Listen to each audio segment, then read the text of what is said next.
저는 커트 보니것이라는 작가에 커트. 대해서 커트 보니것.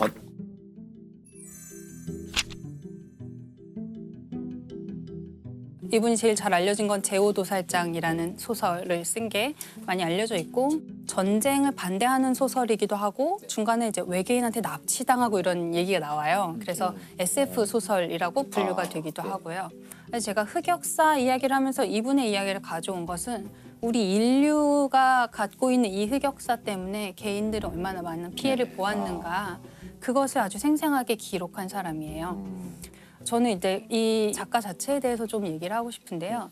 이분 1922년에 태어났고 미국으로 이민 온 독일계 이민자 가정에서 태어났어요. 근데 1922년에 미국에 있는 독일 사람이라고 하면 독일에 대한 어떤 혐오의 정서가 이제 시작되는 거예요. 그래서 독일 사람이라는 걸 밝히지 않는 게 생존에도 유리할 뿐만 아니라 그 가족들도 독일의 뿌리가 있었다는 걸 잊고 싶어 했대요. 네. 그래서 집안에서 독일어를 쓰지 않기로 결정하고 그냥 미국 사람이야. 미국인으로서 정체성을 가지려고 노력했던 것 같아요.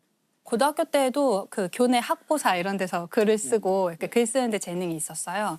대학을 가는데 부모님이 좀 실용적인 학문을 하지 않으련 이러면서 강요를 해서 뭐 생화학과에 진학을 하게 됩니다. 실용적인가요? 그러니까 그 당시에 전쟁이 끝나고 나서 생화학이라는 게 굉장히 유용한 학문이었겠죠. 써먹을 때가 너무 많잖아요. 그래서 무려 코넬 대학교에 생화학과를 들어가는데 너무 자기 적성이 안 맞았던 거예요. 그래서 또 학보사에서 글이나 쓰고 이러면서 학교를 거의 다니다 말다 했어요. 근데 학교를 다닐 때 ROTC 같은 걸 하고 있었던 것 같아요. 그래서 예비 장교 이런 훈련을 하고 있었는데 다시 전쟁의 분위기가 막 무르익으면서 곧 징집될 것이라는 이제 소문이 막 들려왔던 거죠. 성적도 너무 안 좋았고 학교 생활 제대로 적응하지 못하고 있었고 그냥 자기가 입대를 먼저 해버려요. 그래서 육군에 그냥 들어가게 됩니다. 중간에 휴가를 잠깐 나왔는데 어머니가 집에서 이제 사망하신 거를 보게 돼요. 그래서 굉장히 충격을 받고 사망하신 채 발견된 거예요? 네, 이제 자살하신 모습을 자기가 발견하게 되는데 이 어머니는 집안도 좀 가세가 기울고 뭔가 힘든 일이 있었던 것 같아요. 그래서 어머니가 그렇게 충격적으로 사망한 모습을 자기가 발견했는데 또 다시 가야 되잖아요. 휴가를 나온 사람은 다시 들어가야 되잖아요. 다시 군대에 들어가게 됩니다. 연합군이 파병이 된 거예요. 그 연합군 소속으로 독일에 이제 파병이 되게 됩니다. 되게 묘하네요. 네, 그런데 최전선에 막 배치가 돼버린 거예요. 어떻게 됐겠어요? 바로 포로가 됐죠. 잡혀버리고 말고요. 그 상황에서 이제 독일군의 포로가 돼서 사실 자기 독일 뿌리가 있는데도 네, 이게 누가 적인지 누가 아군인지 사실 이 사람 입장에서는 혼란스러웠을 것 같아요. 이 포로들을 어디로 데려가냐면 드레스덴이라는 곳으로 데리고 가요. 드레스덴이 당시에 약간 공업이 많이 발달한 도시였다고 하더라고요. 그래서 그런 데서 이제 포로로 생활을 하다가 드레스덴에 이제 엄청난 폭격이 오게 됩니다. 이건 이제 연합군이 드레스덴에 폭격을 한 건데 이때 사실 거의 핵무기를 쓴 것과 다름없는 정도의 엄청난 사망자가 났대요. 사실 드레스덴 폭격으로 인해서 거의 도시가 전체가 다 폐허가 됐고 완전히 불타서 살아남은 사람이 거의 없을 정도였는데 근데 이분이 여기서 살아남아요. 이 사람들 어떻게 살아남았냐면 이 포로들이 지하 3층에 있는 고기 저장소에서 피신하고 있었던 거예요. 그러니까 처음에 지하 3층에 있는 고기 저장소로 내려갔을 때는 굉장히 끔찍했대요. 왜냐하면 막 도축한 돼지, 소 이런 게 막 통째로 걸려 있잖아요. 들어갔을 때 굉장히 끔찍한 곳이었는데 밖에서 뭔가 이렇게 쿵쿵 소리가 막 나고 우리 나가면 안 될 것 같다.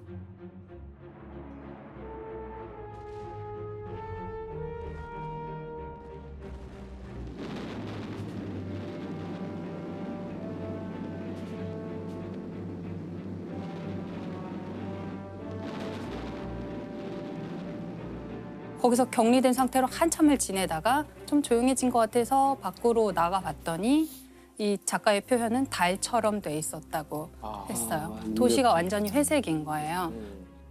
모든 게 다 불타 있고 어떤 곳에는 얕은 지하에 사람들이 피신을 했는데 앉은 상태로 돌아가신 사체들이 막 있을 정도로 너무 일시에 막 폭격이 퍼부어진 거예요. 그래서 이 사람들이 나와가지고 폐허가 된 도시를 재건하는 데 이제 도움을 주게 됩니다. 그렇게 강한 폭격을 입어야만 했고 폭격에서 겨우 살아남아서 나와보니까 너무 잔혹한 풍경을 맞이해야 됐고 거기서 그 속에 있는 시체들을 막 복구해야 되는 그런 작업에 투입이 됐잖아요. 이 모든 일을 겪고 미국에 다시 돌아왔을 때 22살이었어요. 너무 어린 나이에 너무 많은 일을 겪었고 너무 잔혹한 참상을 보고 돌아온 거죠. 아, 세상에. 이 사람은 아마 이 PTSD로부터 평생 자유롭지 그랬을 못했을 것 같아요. 거라고 당연히. 생각해요. 얼마나 생각났겠어요. 밤에 자려고 누우면 생각나고 내가 막 다시 그 전쟁에 간 거 나가 같고 어디서 쿵 소리만 나면 막 다시 그 전쟁의 공포가 다시 되살아나고 아마 평생을 시달렸던 것 같아요. 이분은 굉장히 이 역사 속에서 너무나 많은 피해를 입은 한 개인인 거죠. 이 제5도살장이라는 책에 보면 제가 지금 말씀드린 이 작가의 이야기가 완전히 책에 다 들어있어요. 작중 인물도 똑같이 군대에 갑자기 끌려가게 되고 군대에서 별로 중요하지도 않은 어떤 보직을 맡고 있다가 집에 왔는데 부모님이 누가 사망했고 이런 이야기가 계속 그대로 나와요. 되게 자전적 소설이에요. 네, 굉장히 자전적인 소설이에요. 전쟁에 참전하게 되고 포로 수용소로 끌려가서 아주 가혹한 어떤 대우를 당하고 돌아와서 전쟁이 끝난 다음에 자기 뭐 검안사를 그러니까 안과 의사 그런 걸 하면서 이제 나름대로 자기 인생을 살아가는데요. 살아가는 과정에서 계속해서 다시 전쟁이라든지 과거의 기억으로 끌려가게 됩니다. 그래서 이 소설은 처음 읽다 보면은 도대체 무슨 말인지를 모르겠는 상태로 거의 끝까지 가요. 왜냐하면 장면이 계속 뭐 전투에 끌려가는 장면이 나오다가 갑자기 뭐 신혼여행 첫날 밤으로 갔다가 포로로 끌려가던 기억이 있다가 계속 자기 인생의 랜덤한 위치로 계속 다시 돌아가게 되는 거예요. 저희 시점을 왔다 갔다 하기 때문에 사실 저는 이제 이거 그 그래픽 노블도 있거든요. 네네 맞아요. 최근에 나왔어요. 네, 그래픽 노블을 보면 재밌는 장면이 나와요. 그러니까 이게 시간이 막 거꾸로 가는 걸 이제 그 작가가 표현을 한 건데 전쟁 상황을 시간을 거꾸로 보면 되게 재미있게 보이거든요. 땅에 떨어져 있던 맞아요. 폭격기가 하늘로 갑자기 뛰어오르더니 포탄을 막 빨아들여요. 해소하죠. 포탄을 쫙 회수하자 죽었던 사람들이 다시 살아나고 다시 웃으면서 비행기를 타고 자기가 있던 처음 공항으로 돌아가죠. 그다음에 더 과거로 가게 되면은 이제 어린아이가 돼서 네. 이렇게 뛰어놀면서 심지어는 히틀러도 어린아이가 돼서 뛰어놀면서 끝나는 거죠. 하지만 이것을 시간을 앞으로 돌리면 이제 끔찍한 이 전쟁의 모습이 되는 거죠. 그래서 그 시간을 이용해서 여러 가지 그 상황들을 아주 다채롭게 보여주는 그런 책이에요. 근데 왜 제5도살장이에요? 작중에서 끌려가는 곳이 아. 제5도살장이라는 건물로 끌려가게 돼요. 이 사람이 갑자기 뭐 다시 전쟁터의 기억을 되살린다던가 할 때 뭔가 납치되어서 끌려가는 것 같은 느낌이 드나 봐요. 처음에는 이제 기억이 자기를 계속 납치해서 어딘가로 데려다 놓다가 이제 급기야는 외계인한테 납치를 당해요. 그래서 자긴 그냥 집에서 쉬고 있었는데 우리 집 마당에 우주선이 이렇게 오더니 외계인이 나를 데려가는 거죠. 트라이팔마도어 행성이라는 곳에 이제 자기를 부려놓는데 인류원이라고 할까요? 동물원 대신에 인류원 같은 곳에 이제 도착하게 됩니다. 거기서 자기는 완전히 발가벗겨진 상태로 내가 먹고 자고 싸고 이 모든 장면을 이 외계인들이 자기를 구경하고 있는 거예요. 이 몸짓 하나하나에 막 환호하면서 오 지구인은 저런가 봐 막 이러면서 근데 이 트라이파마도어 행성에 사는 이 외계인들은 어떤 특징을 갖고 있냐면 모든 시간을 다 보는 존재예요. 그래서 트라파마도어 행성에 사는 외계인이 사람을 보면 네 발로 기어가는 어린 아이일 때부터 나중에 이제 지팡이를 짚고 걷는 노인의 모습까지를 한꺼번에 본다는 거예요. 그러니까 이 외계인들이 저희가 파인만 편할 때 얘기했던 컨택트에 나오는 그 외계인. 그리고 이 외계인들이 하늘에 있는 별을 볼 때도 그 별이 탄생할 때부터 죽을 때까지를 다 한꺼번에 보고 있다는 거예요. 그래서 경로를 다 보고 있기 때문에 밤하늘이 반짝이는 스파게티로 가득하다. 이 행성의 외계인들이 보기에는. 근데 이 작가가 이런 외계인에 대해서 얘기를 하는 이유는 이 외계인이 모든 시간을 보는 존재라는 게 되게 중요한 것 같아요. PTSD를 가진 사람이 자꾸 과거의 기억으로 다시 빨려 들어갈 때에는 그 과거에 무슨 일이 일어났는지 알잖아요. 이미 알고 있거든요.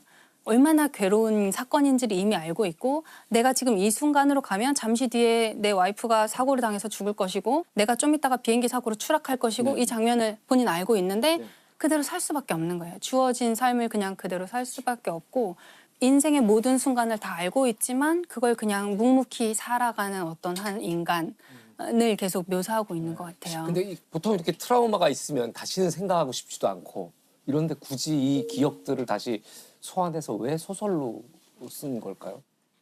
아마 치유의 과정이 아니었을까 생각이 돼요. 어차피 PTSD 환자는 거기서 벗어날 수 없으니까 안 쓴다고 해서 글로 안 가는 것도 아니고 실은 이 트라우마라는 게 인간을 보호하기 위해서 생긴 진화 과정이잖아요. 다시는 그런 일이 겪지 않도록 계속 그걸 기억하게 하고 절대 잊어버리지 않게 계속 상기시키고 안 쓴다고 해서 거기를 벗어날 수 없는데 오히려 쓰면 이게 객관화될 수 있다고 생각해요. 우리가 글을 이용할 때 자신의 생각을 눈앞에 늘어놓고 볼 수 있다는 장점이 있는 거거든요. 그래서 이게 머릿속에서 그냥 있는데 잊어야지 하는 거랑 이걸 써놓고서 이런 사건이 있는데 이게 내가 잊어야 될 대상이라는 명확하게 그럼요. 이걸 실체로 만드는 것도 이걸 치료하는 과정에서는 큰 도움이 되지 그렇게 않을까. 하죠. 그렇게. 그리고 썼을 때 소설로 발표하잖아요. 그걸 독자가 읽고 훌륭한 작품이다, 감동했다. 저는 이렇게 말해주는 게 굉장히 치유에 도움이 될 거라고 자기의 생각해요. 자기가 겪었던 고통이나 감정을 공감해 주는 나누고. 저도 처음에 작가가 됐을 때 뭐 제 개인적인 경험을 잘 쓰진 않지만 그런 걸 쓸 때가 있어요. 그러니까 우회적으로. 근데 쓰기 전에는 쓰면 큰일 날 것 같았어요. 이거 나 혼자만 알고 있는 것이고 아무한테도 말한 적도 없지만 원래 써도 그런 되나 것 막 같은데. 이러면서 해서 내놨는데 사람들은 별로 대수롭지 않게 받아들이는 거예요. 그 재밌네. 부분이 어느 소설의 몇 페이지인가요? 글쎄 어딘가 있겠죠. 그래서 사람들이 이걸 보면서 아, 이번 소설 작가님 잘 읽었습니다. 뭐 이번 잡지에 실렸던데 읽었습니다. 근데 별거 그 아니에요. 사람이 나를 이상한 눈으로 보지도 않고 나한테는 굉장히 커다란 어떤 문제가 다른 사람에게는 대수롭지 않은 것일 수 있구나. 요거를 경험하는 것만으로도 저는 굉장히 좋다고 생각해요. 그런 것들이 아마 자기 자신의 PTSD를 치유하는 과정이 아니었을까라고 저는 생각하고요. 사실 이 소설이 나온 거는 69년이에요. 이 소설을 발표했을 때는 또 베트남 전쟁의 시기인 거예요. 그러니까 이분은 자기가 전쟁에 가서 너무나 그 참혹한 것을 알았고 전쟁을 안 했으면 좋겠다는 메시지를 좀 전달하고 싶었던 것 같아요.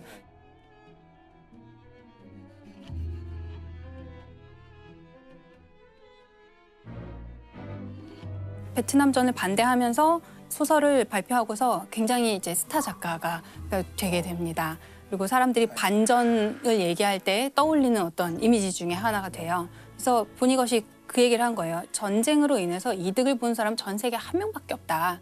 나다. 난 베스트셀러 작가가 됐으니까. 이 치유가 전쟁 많이 됐나 때문에. 봐요, 그 양반이.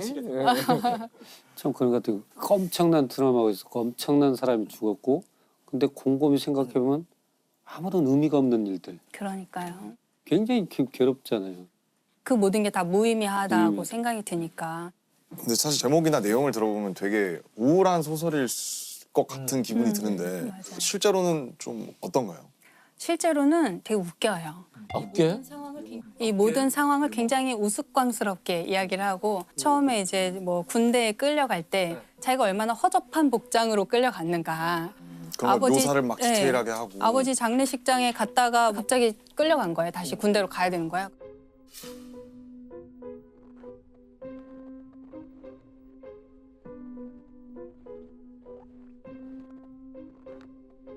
그런 광경에서 자기가 얼마나 꼴이 우스운지 그리고 또 이 사람 굉장히 아직 전쟁에 대한 마음의 대비가 안 돼 있는 상태로 끌려갔기 때문에 되게 겁이 많고 약간 찌질한 상태잖아요. 아, 그러면 재밌어요. 그거를 이제 자꾸 넘어져요. 자꾸 넘어지고 막 쓰러져서 정신을 잃고 막 이러니까 옆에 있는 병사들이 또 도와줘야 되잖아요. 같이 가야 되니까. 낙오되면 안 되니까. 장준 아니야? 그래서 계속 이렇게 살려주면서 내가 너를 몇 번이나 더 살려줘야 되니? 뭐 이런 식의 이제 이야기로 풀기도 하고요. 계속해서 슬픈 광경에 대해서 얘기하고는 있지만 어쩔 수 없는 거지 뭐. 인생이 사는 게 다 그렇지 뭐. 이런 식의 죽음을 굉장히 뭐 그렇지 뭐 이렇게 표현하는 거죠. 그냥 그런 거지 뭐 이런 거고요. 이런 작품이라면 본인 스스로 하면서 치유가 됐을 법도 한 느낌이 드네요. 그 제가 이제 책에 관련해서 하나 읽어드리고 싶은데요. 그 주인공은 검안사였기 때문에 자기 진료실 벽에 이제 뭘 걸어놨는데 거기 걸어놓은 문구가 제가 바꿀 수 없는 것을 받아들일 수 있는 차분한 마음과 바꿀 수 있는 것을 바꿀 수 있는 용기와 그 차이를 분별할 수 있는 지혜를 구한다는 내용이 있어요. 그 나인홀트 리브어의 이제 그 문구로 같이 이어지는 거잖아요. 우리가 때로는 우리 인력으로 할 수 없는 일에 자꾸 뭘 바꾸려고 하다가 큰 좌절을 경험하기도 하잖아요. 하지 말아야 될 선택을 하기도 하고 바꿀 수 없다면 그냥 묵묵히 살아나가야 되는 거잖아요. 그리고 그게 자기를 집어삼키도록 두지 않았다는 게 굉장히 멋진 부분인 굉장히 것 같아요. 현명했던 네. 것 같아요. 근데 보니것의 재밌는 점은 그런 다음에 바로 유머로 이어지는데요. 주인공 이름이 빌리인데요. 빌리가 바꿀 수 없는 것들에는 과거, 현재, 미래가 있었다. 사실 아무것도 시간이지. 저 이해하는데 좀 걸렸어요. 뭔 소리지? 하는데 사실 다 그런 바꿀 수 없는 지혜들이 안 거고 된다. 되게 센스 넘치는 표현이네요. 네, 그런 식의 약간 자조적인 유머, 미국 블랙 유머의 대가로 꼽히는 분 중 한 사람인데 우리가 이걸 읽으면서 이렇게 참혹한 내용이라는 생각이 들기보다는 참, 이러면서 웃게 되는 거. 그러면서 읽게 되는 거예요, 계속. 파인만 하면은 사람들이 알고 있는 건 이거죠. 파인만이 했다는 유명한 말이 몇 가지가 있어요. 어록이 있구나. 어록이 마지막 지구 멸망의 순간에 멸망하고 난 뒤에 마지막으로 남겨야 될 과학 이론이 딱 하나만 있다면 뭐냐? 그 파이만한테 물어봤대요, 누가. 그러니까 좀 극적으로 만들자면 좀비가 창궐을 한 거야. 네. 그래서 진짜 지구가 멸망 직전까지 간 거죠. 네. 생존자는 이 방 안에 있는 20명의 아이들 정도밖에 없고 그 중에 나이가 제일 많은 사람은 나예요. 과학자인 나야. 이제 내가 뭔가를 누를 텐데 이 버튼을 누름으로써 좀비는 다 사라지고 이런 상황에서 나는 한두 마디 하면 죽을 운명이 시간이 그렇죠, 없죠. 그렇죠. 시간이 없는 시간이 없어요. 한두 마디 이 몇 마디야말로 인류가 다시 문명을 시작해야 되는 가장 중요한 문장이어야 할 텐데 자 이런 상황에 처한 과학자라면 당신은 무슨 말을 하겠는가 극단적인. 벌써 재밌잖아요. 이런 거죠. 네. 그 저는 두 가지가 생각났어요. 좀 전에 혹시 완전히 죽었을지 모르니까 인공호흡을 해주겠니? 그리고 또 하나는 상대방의 감정에 귀를 기울였으면 좋겠다. 서로한테. 네, 서로에게 사회 공동체가 행복해지는 가장 기본적인 것들이라고 남의 생각합니다. 말을 들어줘라. 네. 그래서 정석영 작가님은 저는 한 가지만 말해야 된다면 이빨 잘 닦자고 할 것 같아요. 되게 영화스럽다. 예전에 그 강제수용소에서 마지막으로 살아남은 사람들에 대한 얘기를 읽은 적이 있는데 이빨 잘 닦고 의관을 깨끗이 한 사람들. 자기가 자기 자신을 위해서 할 수 있는 걸 한 사람들이 제일 오래 살아남았다고 하더라고요. 아이들이 이빨 날마다 밥 먹고 닦을 수 있으면 다른 일도 잘 할 수 있을 것 같아요. 파인만은 그 시점에 과학자로서 자기가 해야 될 말은 사실 세상 모든 것은 원자로 되어 있다. 이 한 문장이라고 이야기를 했어요.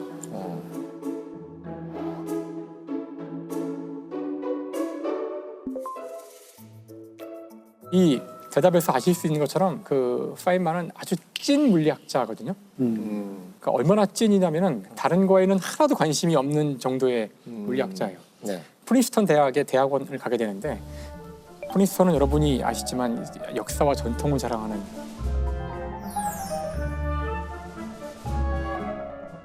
입학 시험에서 뭐 물리학 수학은 다 만점이었는데 국어 성적이 떨어지고 역사 성적이 떨어져서 입학을 시켜야 되는지 논란이 있었거든요. 근데 그것에 대해서 파인만은 자연과학은 이 자연에 있는 실제 사실들을 다루는 학문이고 누가 하나 똑같은 결과를 얻게 된다는 거예요. 그걸 아는 건 되게 중요하다. 영어, 그러니까 국어란 것은 인간의 약속에 불과하다. 결국은 다 외우는 걸 텐데 여기에 나는 많은 시간을 쏟을 필요가 없다고 생각한다. 아까처럼 우리가 사랑 얘기 같은 거 하고 있으면 굉장히 싫어하죠. 그냥 사랑은 서로 정의할 수 생각하는 없지. 사랑이 다른데 이런 무의미한 얘기를 왜 오래 하나 이렇게 생각했어요. 명제가 없잖아요. 시작할 수 있는 명제가. 심지어는 그 철학에 대한 적대적 느낌도 있고 적대적이에요? 철학에 대해서? 다 소용없다 이런 식의 생각. 사실 이런 모습이 제가 이제 그 학창 시절의 제 모습이랑 비슷해요. 학창 시절의 제 생각도 이제 아직 짧은 생각일 때지만 이 물리학이라는 학문이 주는 그 중압감이 되게 커요. 그렇겠죠. 깊이 들어갈수록 너무 심오하고 이게 정말 내가 이걸 다 알 수 있을까? 그래서 다른 건 다 별것도 아니고 그러니까 우리가 이 물리에서 도를 깨달으면 다른 거는 자동으로 다 이해할 거라는 그런 오만한 생각들을 하게 돼요. 이 학문을 하다 보면은. 네. 근데 사실 정석영 작가님이 제가 알기로 철학을 네. 이제 메이저 하셨던 걸로 알고 맞아요. 있거든요. 아, 철학을 전공하셨나요? 근데 저는 철학을 싫어하지 않아요. 저는 근데 잘 받아들일 수 있어요. 제가 졸업을 하지 않았고 중간에 학교를 그만둬서 한 17세기, 18세기 정도의 철학자들한테 머물러져 있다면 그 사람들은 다 철학자이면서 물리학자고 수학자들이었어요. 저 시나리오 쓸 때 아까 물리학 법칙에 따라 쓴다고 했잖아요. 예를 들면 관성의 법칙 같은 것은 아무 일도 일어나지 않으면 그냥 그대로 있는 세계.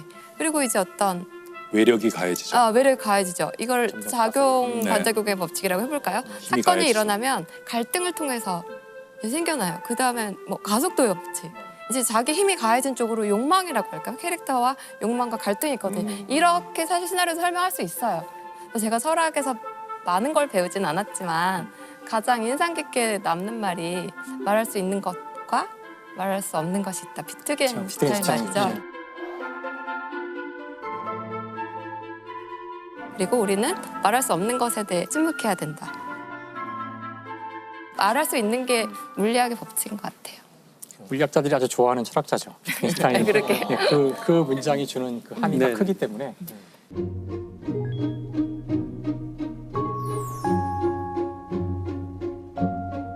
당시 사실 물리학이라는 학문은 중심이 미국이 아니라 유럽이었고요. 유럽의 물리학자들은 굉장히 고상한 사람들이었어요. 그래서 아인슈타인만 해도 아주 훌륭한 바이올리니스트였고요. 철학을 다 꿰뚫고 있었고 양자역학을 만든 하이젠베르크도 뮌헨이라는 도시에서는 피아니스트로 아는 사람이 있을 정도로 교양인들이 사실 물리학자였거든요. 당시에.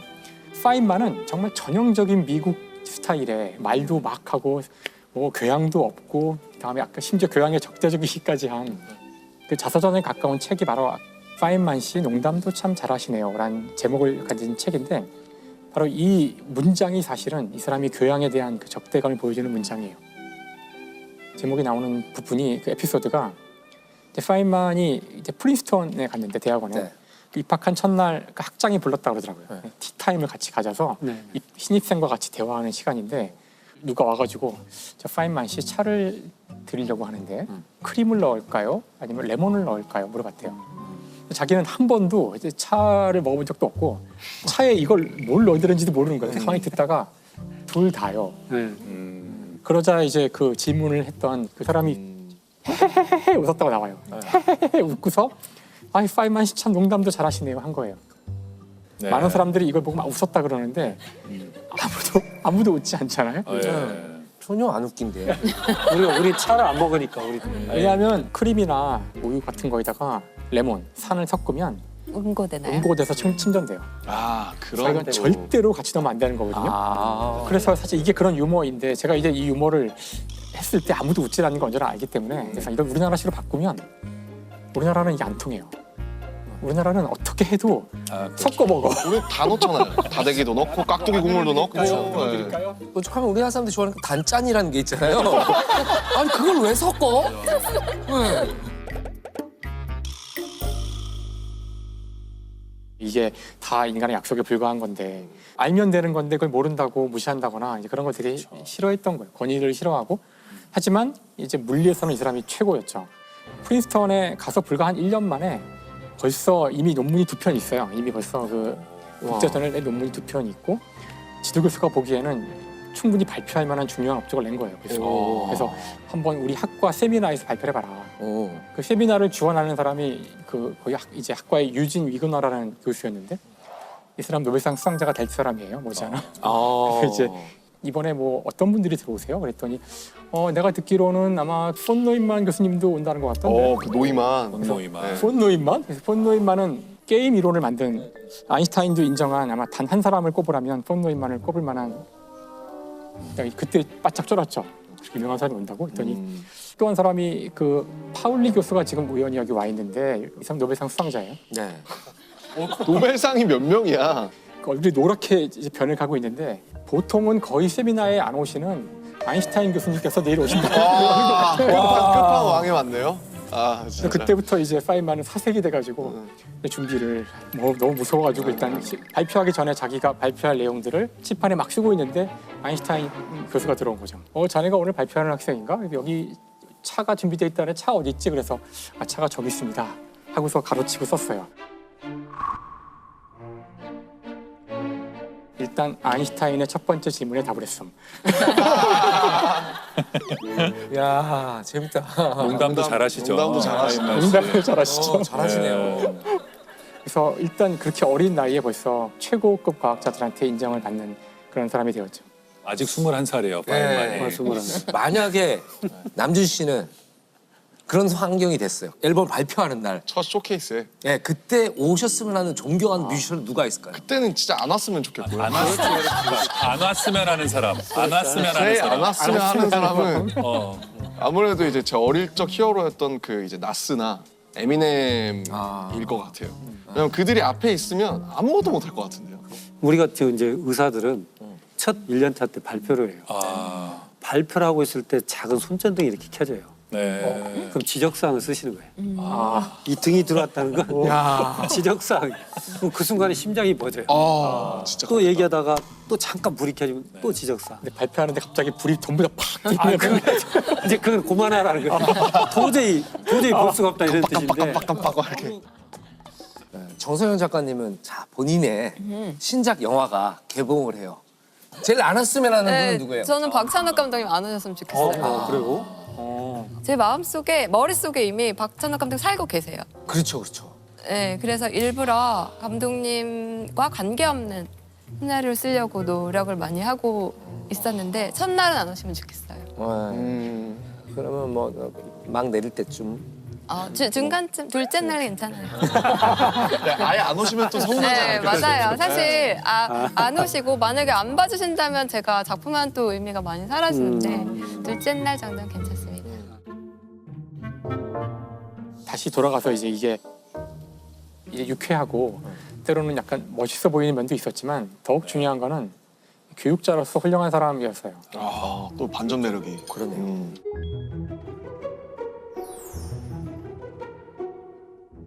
이제 프린스턴에 있다가 전쟁이 끝나고 이 사람이 브라질에 여행을 갔다 와요. 브라질. 너무 좋은 거야, 브라질이.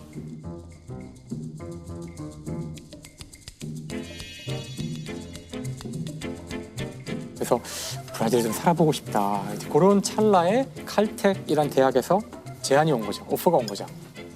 또 오자마자 안식년 보내줄게. 와라. 그래가지고 이제 브라질에서 즐거운 삶을 살기 위해서 포르투갈어를 공부해서 가요. 진짜요? 그 교육자로서의 이 사람의 매력을 보여주는 일화가 하나 있는데 미국의 노벨상급 교수가 브라질로 안식년을 온 거야. 그래서 좀 강의를 좀 해달라 제발 여기 있을 때. 그래서 물론 좋다. 자기는 뭐 물리학 강의하는 거 즐거우니까 하겠다고. 그리고서 고민을 시작해요. 당연히 영어로 강의를 하려고 했는데 근데 야 영어로 해봐. 그러면 아이들이 영어 잘 못해요. 못하는데 막 떠듬떠듬 막 온갖 영어를 하는데도 자기는 영어를 아니까 이해할 수가 있더라는 거예요. 그러니까 내가 떠듬떠듬 하더라도 포르투갈어로 하는 게 아이들이 이해하는데 더 도움이 될 것이다. 입장을 바꿔놓고 그래서 포르투갈어로 강의를 해요. 와.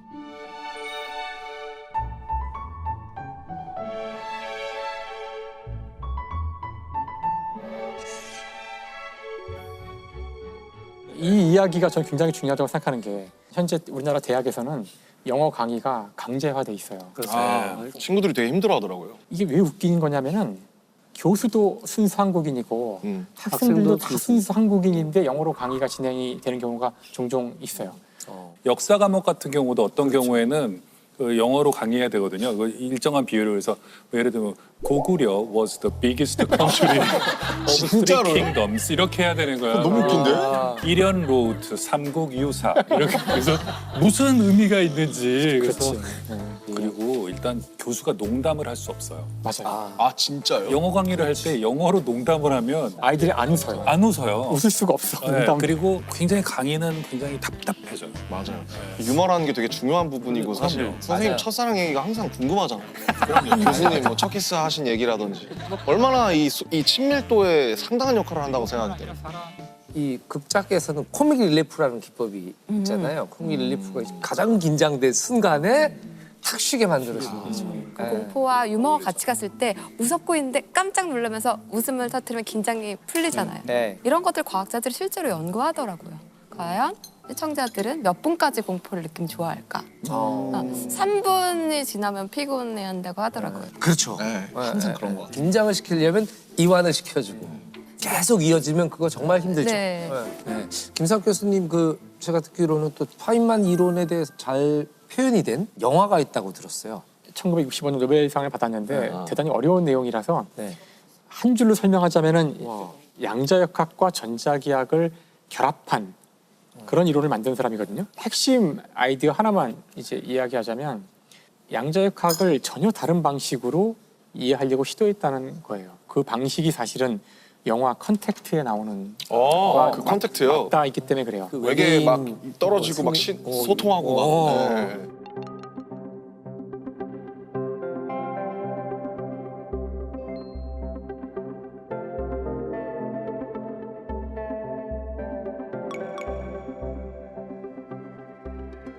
물리학에서는 기본적으로 세상을 이해하는 두 가지 방식이 있어요. 네.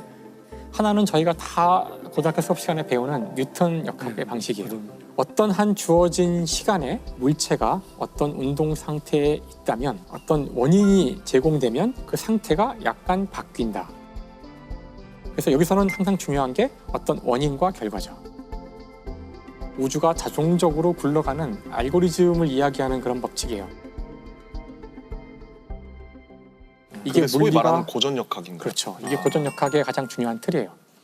그런데 또 하나의 방식이 있는데 앞에 거하고 똑같은 결과를 주는 전혀 다른 철학적 방식이에요. 목적론적 방식인데 자, 물체를 이렇게 떨어뜨리면 네. 손을 놓는 순간 쭉 떨어지잖아요. 이 물체는 왜 이렇게 가야만 할까? 이렇게 갈 수도 있었고 이렇게 갈 수도 있었고 심지어 이렇게 갈 수도 있었는데 왜 하필이면 이렇게 갈까? 어떤 목적이 있는 것처럼 보이는데 그 목적을 수학적으로 쓸 수 있을까? 두 번째 방식을 제안한 사람은 해밀턴이라는 물리학자고 이걸 설명하기 위해서 어떤 새로운 물리량을 도입해요. 여러분이 아실 필요는 없는데 그 새로운 물리량 알 필요 없는 걸 왜 얘기하세요? 물어봤잖아요 영화를. 그래서 이 방식에서는 어떤 물리량을 계산하게 되는데 이름은 알려드릴게요. 이름만이라도. 옛다 이름. 이름은 이제 작용이라 그래요. 작용량이라 그러는데 작용량. 이 작용량을 계산할 수 있어요. 모든 경로에 대해서. 놀랍게도 작용량이 가장 작은 그 경로가 실제 경로가 된다는 걸 보인 거죠. 그러니까 자연을 보는 두 가지 방식이 있는데 이 두 가지 방식이 동등해요. 답이 같기 때문에. 영화에서는 뭘 이야기하고 있냐면은 외계인과 지구인이 소통을 하려고 하는데 네. 잘 안 되잖아요. 맞아요. 이 외계인들은 시제 감각이 없어요. 과거, 미래 이런 말이 잘 안 나와. 해밀턴 방식으로 우주를 이해하는 거예요. 그거 가능하거든요. 네. 모든 경로를 다 생각하는 식으로 우주를 보기 때문에 이들에게는 현재, 과거, 미래가 동시에 보여요. 동시에 보여요. 그래서 그 외계인들의 네, 그 언어 문자가 원형이에요. 맞아요. 항상 원형에다가 뭐 새기는데 우리는 직선으로 쓰잖아요. 우리 이미 이 시간 순서가 있는 거예요. 하지만 그들은 그 문자 자체가 이렇게 원으로 돼 있어요. 그러니까 시제가 없어. 문장에 시제가 없고 과거가 앞으로 나오기도 하고 미래가 뒤에 있기도 하고 모든 걸 다 꿰뚫어 보면서 살아가는 거예요. 지구에서 이 소통을 담당하던 언어학자가 있는데 네. 이 사람이 깨닫게 되자 자신도 미래가 보여요. 네.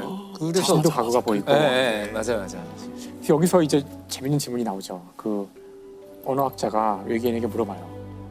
미래를 다 알고 있는데 산다는 게 도대체 무슨 의미냐? 실제 자기도 딸의 죽음이 다 보여요.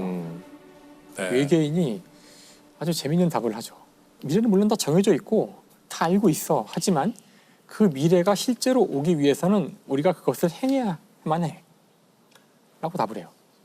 가야 할 길이 이미 정해져 있지만 그 운명론의 좀 다른 버전이죠. 저는 이게 참 재밌는 것 같아요. 이걸 만약에 그냥 이론으로 설명했으면 이 영화의 내용을 저는 이해 못했을 것 같아요. 근데 딸이 그 영화 초반부에 딸이 죽는다는 걸 알잖아요. 그리고 나중에 가서야 과거에 죽은 걸 회상하는 거라고 네. 보였지만 네. 그게 아니죠. 알고 보니 알고 보니까 미래를 보고. 그러니까 우리에겐 과거 같아. 이 사람의 미래를 마음 아파하면서 따라가게 되죠. 맞아요. 되게 막 울고 그랬던 것 같은데. 딸이 비록 죽는다는 거 알았다 해도 나는 이 남자 사랑에 빠지고 음. 또 마음이 아프고 맞아, 또 한 번 맞아, 딸이 맞아. 죽고 이 딸을 사랑하는 것이 과거에도 있었고 미래에도 있었고 맞아요. 현재에도 있다는 맞아요. 게 영화를 보는 체험이 이론을 이해한 것과 동시에 일어났어요. 그래서 그 영화가 파인만이랑 어떤 관계가 있나요? 그래서 네. 그 파인만 이전에 있던 양자역학은 딱 뉴턴의 철학을 쓰는 거죠. 파인만은 그렇게 보지 않고 양자역학도 역시 모든 가능한 경로들을 다 간 것들을 몽땅 모아서 다 더해보면 양자역학이 툭 튀어나오지 않을까? 그래서 사실 양자역학적 레벨에서도 두 가지 체계가 가능하다는 걸 보인 거예요. 양자역학 고전역학에서만 되는 게 아니라 양자역학에서도 아. 된다는 걸 보인 거죠.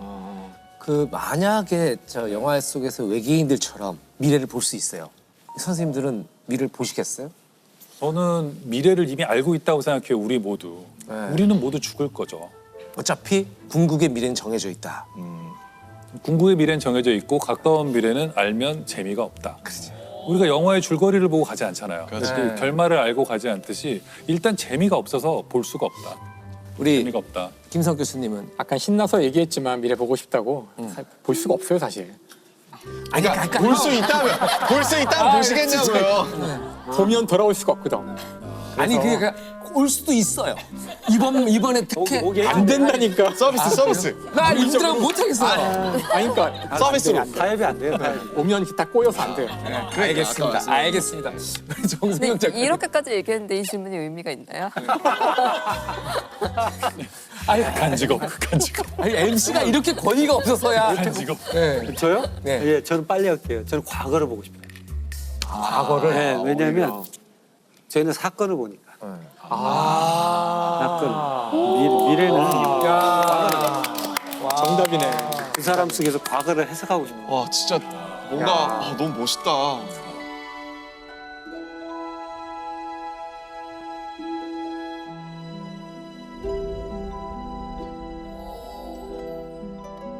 오늘 이 얘기만 들어보면 파인만은 정말 피도 눈물도 없는 그 무슨 냉혈한 같은 느낌이 약간 없지 않은데 사실 파인만은 에게는 아주 아름다운 러브 스토리가 있어요.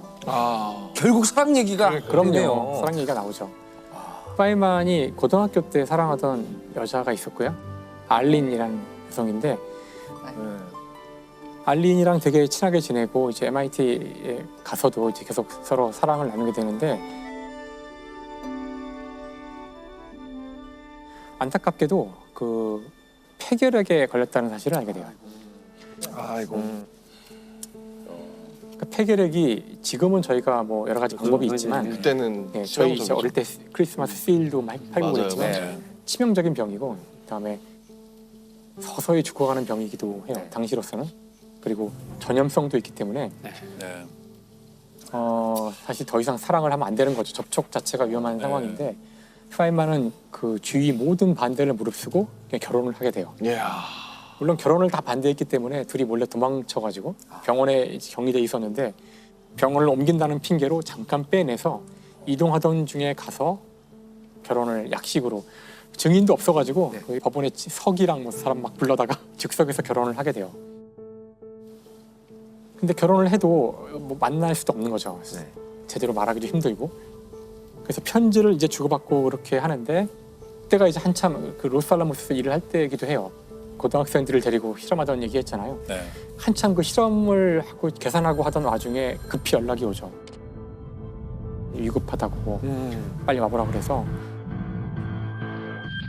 갔더니 이제 알린이 이제 죽은 거죠. 이제 죽음을 보게 돼요. 그리고 돌아왔지만 워낙 지금 상황이 지금 급박한 상황이잖아요.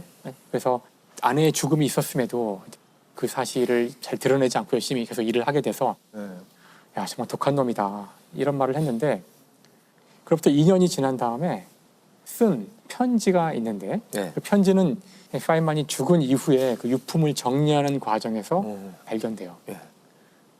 그 편지에서 일부를 제가 읽어드릴게요. 알린에게 내 사랑 당신 정말 사랑해. 당신이 얼마나 그 말을 듣고 싶어 하는지는 알지만 그렇다고 단지 당신이 좋아해서 적는 말은 아니고 그렇게 적으면 내 몸 안 구석구석까지 훈훈해지는 기분이 들어. 지난번에 당신한테 편지 쓰고는 정말 지독히도 시간이 많이 흘러서 거의 2해나 지나가긴 했지만 당신은 내가 어떤 성격인지 까다롭고 현실적이라는 거 이해해 주니까 봐주리라고 믿어. 하지만 사랑하는 아내야, 내가 미루기만 하고 못했던 것을 당연히 해야 한다는 사실도, 전에도 내가 정말 잘해주었다는 사실도 이제는 알아. 당신을 사랑한다고 말해주고 싶어. 내 아내를 사랑한다고. 내 아내는 죽고 없어도. 리치. 추신. 이 편지를 못 붙이더라도 너그러이 넘어가기를. 당신의 새 주소를 모르니까. 야, 물리학자도 사랑할 때는 이미 세상에 없는 줄 알면서도 이런 편지를 쓰네요. 당신의 새 주소를 아직 몰라. 지금 약간 그렇게 저만 느꼈나요? 촉촉하죠? 뭔가 촉촉해지셨어요. 그렇지 않으세요? 그러니까 저희들도 이 파인만이라는 사람이 그러니까 저 사랑꾼이 이런 걸 썼다 그러면 쓸만하네 이런데 파인만 같은 사람이 이렇게 촉촉한 걸 썼다고 생각하니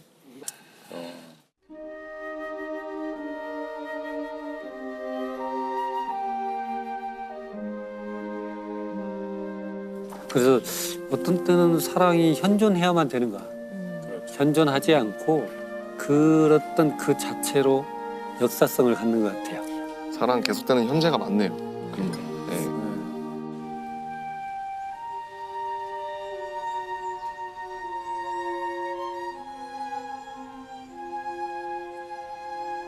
사랑이라는 건 사람들이 약간 블루투스처럼 동기화되는 상태라고 생각하거든요. 저 사람이 고통을 느끼면 나도 느껴지고 저 사람이 기쁠 땐 나도 기쁘고 그런 거라고 생각하는데 파인만 같은 사람은 자기한테 동기화되는 사람을 찾기 힘들었을 것 같아요. 그래서 알린이 죽었을 때 그냥 쉽게 사람들을 사랑할 수 있고 동기화할 수 있는 사람보다 더 깊이 슬펐을 것 같아요. 다시는 찾을 수 없을 것 같은 느낌? 그 뒤에 결혼 안 했어요? 아니요, 결혼 2번이나 하는데 네? 동기화되는 사람이었어. 블루투스가 잘 되네. 계속 신호가 잡혀. 중요한 게 뭐냐면 그 뒤엔 사실 이 이후에 여성에 대한 문제가 좀 복잡해요. 그래서 그 뒤에 완전히 카사노바처럼 지내고요. 2번째 결혼은 금방 하다 깨지고. 사실은 알린을 그리워하기 때문에 계속해서 여러 맞아요. 가지 시도를 맞아요. 해본 거겠죠. 다 바람둥이들의 변명이죠. 그래서 이제 요 스토리를 이제 끝내는 얘기를 해보자면 그래도 아름답게. 마무리. 아름답게 끝내보자면 파인만이 했던 이야기 중에 사랑에 대한 이야기가 하나 있는데 이 세상에서 가장 중요한 것, the most important thing이라고 썼어요. 가장 중요한 것은 물리학이 아니다. 그것은 사랑이다. 이 사람의 어록 중에 가장 좀 약간 이해하기 힘든 어록이긴 한데 나이가 들어서는 결국은 네. 그런 어록을 남겼어요. 생각해보면 굉장히 신비롭잖아요. 우리가 진짜 이게 누구를 사랑하고 그런다는 게 신비로운 거예요. 생각해보면. 수많은 종교들이 똑같은 말을 하고 있잖아요. 네. 서로 사랑하라는 이야기를 이타적으로 살아라, 사랑하라 이런 얘기를 하는 거 보면 그게 답인 것 같아요. 그래서 파인만 이야기도 사랑으로. 네. 네. But I think of love as something strong and powerful. E prendersi carica degli altri. 당신의 마음속에 있는 사랑도 한쪽에 묵혀두어서는 안 된다.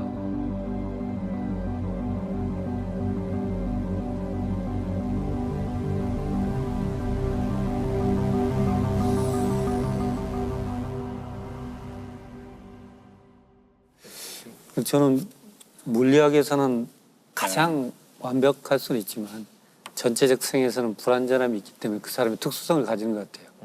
우리가 완전한 사람이라면 로봇처럼 똑같은 사람들만 존재할 것 같지만 우리가 하나씩은 불완전하기 때문에 우리는 다양하고 특수한 사람들이다. 그런 생각이 들어서 그런 불완전함이 있기 때문에 파인만은 딱 한 사람일 수밖에 없다. 그런 생각이 듭니다. 그리고 마지막에 사랑 이라는 어떻게 보면 물리학적으로 설명할 수 없는 걸로 인해서 불완전함을 또 완전하게 만들지 않았나 자신의 인생을 그런 생각이 들었습니다. 네. 괴물 작가를 이야기해 보자.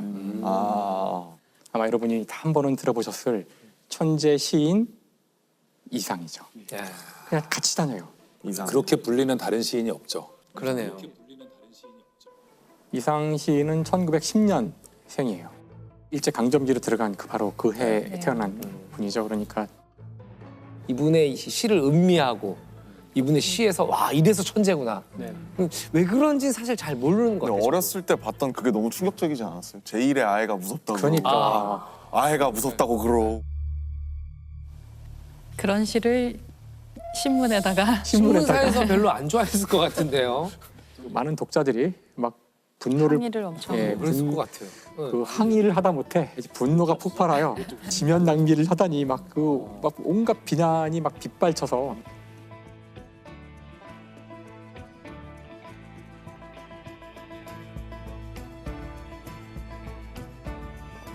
오감도에서도 저는 사실 제 4호를 소개하려고 그래요. 이게 제 4호인데 4호는 정말 난해하게 이를 데 없죠.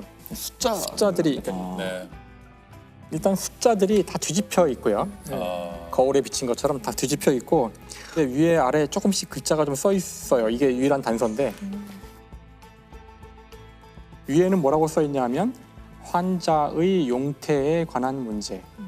그러니까 환자가 지금 안 좋은데 상태가 그걸 이제 기술하는 어떤 의사의 기록 같은. 밑에 보면 진단 0.1. 1931년 10월 26일 이상. 이 이상은 끝났다는 뜻이에요. 그리고 책임의사 이상. 그 마지막에 뭔가 언뜻 언어 유희처럼 들리는 부분이 그러네요. 재밌네요. 이상 책임의사 이상. 일단 이 날짜는 예상컨대 폐결핵 진단받은 날짜인 것 같거든요. 30일 날. 그 시기고요. 그래서 도대체 이 숫자들을 왜 뒤집어놨을까 생각해 보면 이건 이게 거울을 본 거라고 생각해요. 저는.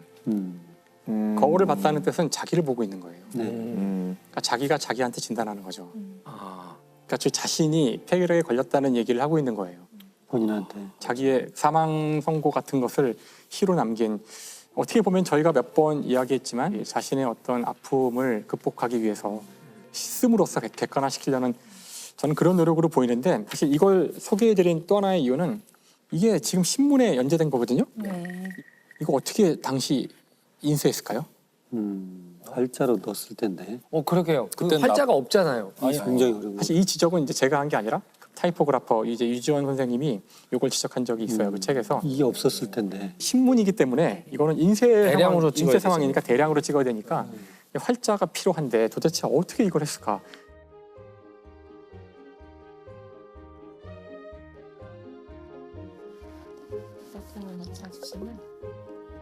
네, 됐네요.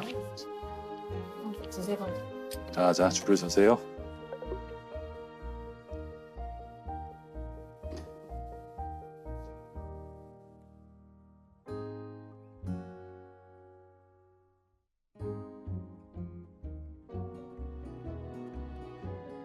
납활자를 했으니까 납활자를 뒤집어서 2가 있다면 2를 뒤집어서 꽂으면 되는 거죠. 아니요. 그렇게 안 되죠.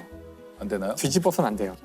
앞에 이게 볼록으로 튀어나와 있잖아요. 그렇지, 볼록으로 양감으로 튀어나와 있으니까 있으니까 도장같이 돼 있는 거니까 네, 일종의 작은 문자만 도장처럼. 있으면 뒤집을 수 있지만 배경이 있어서 이거 돌리는 거는 가능한데 거울 반전은 따로 만들어야 돼요.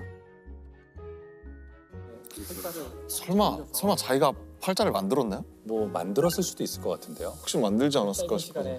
그 짧은 시간에 신문을 하루에 하나씩 막 찍어야 되는데 그건 좀 어렵겠다. 기술을 발전시키는 어떻게 했어요? 물론 모르죠. 모르는데 모른다. 그래서 뭐 여러 가지 해석이 가능하겠지만 하여튼 그 전문가님 말로는 결국은 사진 찍었을 거라는 건데요. 이거 그러니까 당시에 사진을 넣는 경우가 많았거든요. 네, 사진식자. 그래서 찍어서 돌려서 색칠한 다음에 붙이고 전체를 사진 찍어서 붙였을 거다. 예를 들어서 여기 글자 중에 뒤집혀진 게 4가 있잖아요. 이게 지금 반전된 거예요. 이 상태로 있어요. 인쇄되기 전에. 인쇄 그 활자 형태는 이 상태거든요. 이걸 그냥 찍으면 이제 정상으로 바뀌죠. 4가 이것이 나오겠죠. 정상 4로 나오죠. 아마도 요 활자를 이렇게 꾹 찍으면 배어나온 거. 불쑥 튀어나오는데 거기를 색깔로 이렇게 살짝 색깔을 칠해가지고 그걸 오려 붙였을 거라는 거예요.